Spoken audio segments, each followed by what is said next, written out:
fanfare, des banderoles, un mur d'expression, la mobilisation des parents d'élèves mais aussi des habitants en quelques jours seulement est à l'image de leur détermination. Cet après-midi, ils étaient une centaine à exprimer leurs craintes. Quand on est arrivé à Saint-Point, on a eu 2 coups de cœur. Le premier, c'est la petite maison à retaper. Et la deuxième, c'était l'école. C'est le lien social du village. C'est-à-dire, c'est grâce à l'école que je connais plein de monde.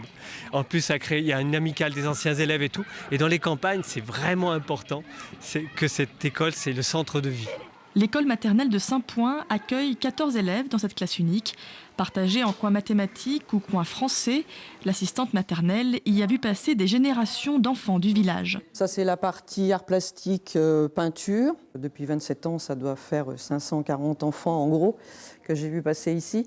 C'est des écoles de proximité, rurales certes, mais enfin, voilà, la qualité de l'enseignement est très bonne et donc on doit garder ça absolument.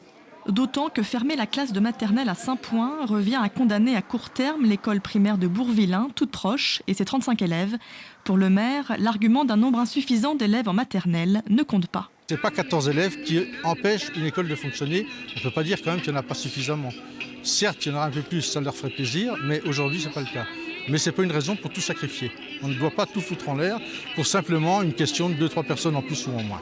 Un brin nostalgique déjà, les parents d'élèves et habitants ne comptent pas pour autant baisser les bras. L'éducation nationale, elle, n'a pas indiqué avec quel village ces écoles de Saint-Point et Bourvillain seraient regroupées. Une réunion a lieu en ce sens à la fin du mois.